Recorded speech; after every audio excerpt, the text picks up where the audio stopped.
Indonesia masih menjadi target peredaran narkoba jaringan internasional. Dalam waktu kurang dari 1 bulan, sejumlah kasus narkoba terungkap. Mengapa Indonesia begitu mudahnya menjadi sasaran peredaran narkoba dan kenapa narkoba masih saja bisa masuk ke Indonesia? Kita telah terhubung melalui sambungan telepon dengan Kadif Humas Mabes Polri, Irjen Pol Argo Yuwono. Selamat sore, Pak Argo. Selamat sore, Mbak Fitri Megantara.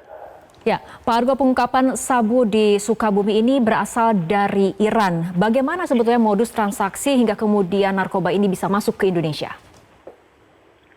Jadi perlu bisa saya sampaikan ya, bahwa kejadian yang ada di Sukabumi ini adalah kejadian yang kedua kali. Jadi pelaku ini adalah residivis, ya.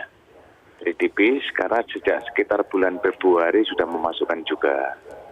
Tapi bersangkutan belum menyampaikan berapa jumlahnya ya. Karena dia sudah bulan Februari itu adalah berhasil masuk dan dia ini yang kedua. Tapi ini tadi sudah dijelaskan sama Ditreskrim Narkoba dari Metro, memang ini adalah pengembangan ya. Pengembangan dari Sabang ya, dari Sabang Aceh. Kita pernah sekitar bulan Januari itu menangkap sekitar 200-an kilo lebih. Dan kemudian kita kembangkan, kita mendapatkan di Banten yang kemarin 800-an kilo itu. Kemudian kita kembangkan lagi adalah ke Sukabumi ini ya, kita mendapatkan sekitar 402 kilo. Dan ini adalah jaringan Timur Tengah yang dia dengan menggunakan modus seolah-olah itu adalah sebagai penjual ada penjual bermacam modus. Yang kemarin yang di Banten menjual rempah-rempah ya. Dan kemudian modusnya adalah ship to ship ya.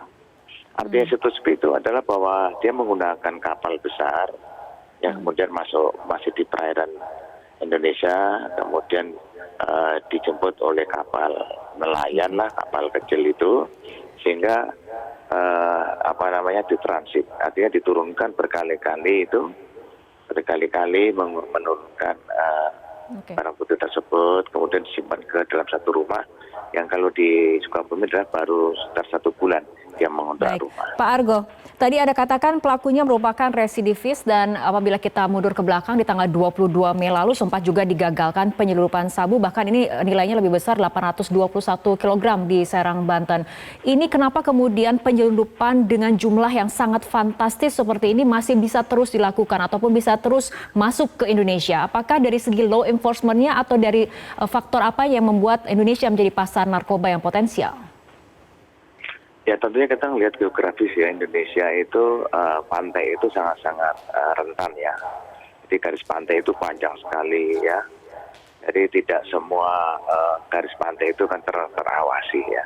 Jadi kita keterbatasan, semuanya keterbatasan. Itu ya tentunya kan dengan keterbatasan tersebut kita tetap memberdayakan masyarakat yang ada di sana. Baik itu masyarakat pantai ya, masyarakat di luar pantai juga kita berdayakan semuanya. Ya tentunya kan nyatanya sudah masuk ke Indonesia sudah kita tangkap berapa kali. Yang namanya orang mau mencuri ya, itu kan pasti kan mencari celah daripada petugas. Dan ini adalah saat pandemi pun masih dengan nekatnya dia memasukkan. Makanya kan berapa kali udah kita tangkap terus ini. Ya, berapa kita tangkap, hari Kimpun juga tangkap, ada penangkapan juga yang 70 kilo, 100 kilo dan sebagainya. Kita tetap berperang kita dengan narkoba, Pak. Ya, Pak Argo, jaringan Iran ini apakah memang bagian dari jaringan internasional yang memasok narkoba ke Indonesia? Karena mungkin sebelumnya kita banyak mendengar jaringan yang berasal dari Malaysia ataupun Tiongkok misalnya. Ya, benar ya.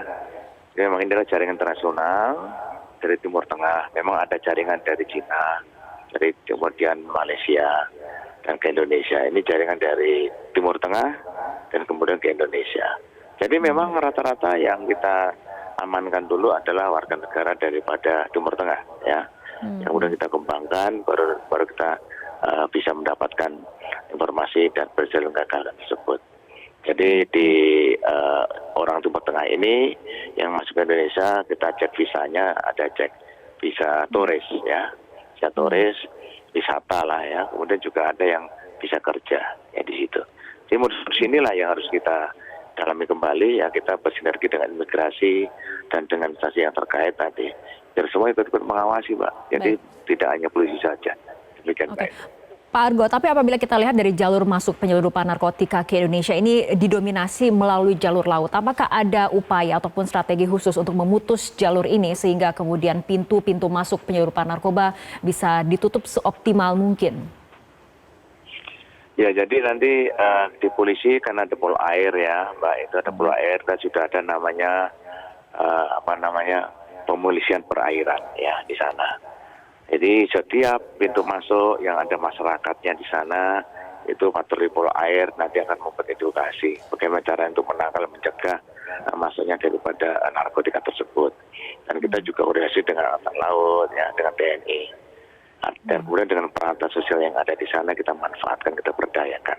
Ya memang kan geografis cuaca kita kan memang sangat ekstrim kadang-kadang gitu loh, Mbak. Jadi kan laut itu kadang-kadang kan seperti pol air pun juga akan menjangkaunya ke tengah laut kan terbatas juga.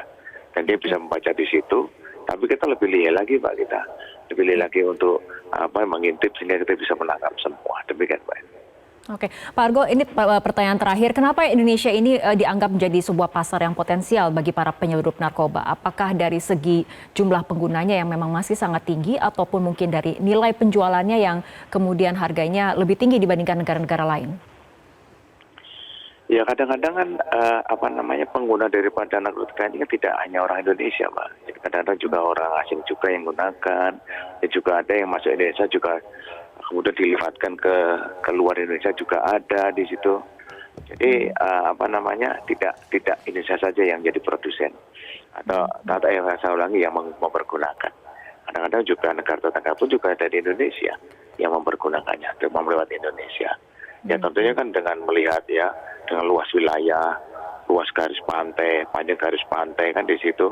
Kemudian masyarakat Indonesia ini kan terkenal gotong royong ya, Mbak. Terkenal sopan santunnya.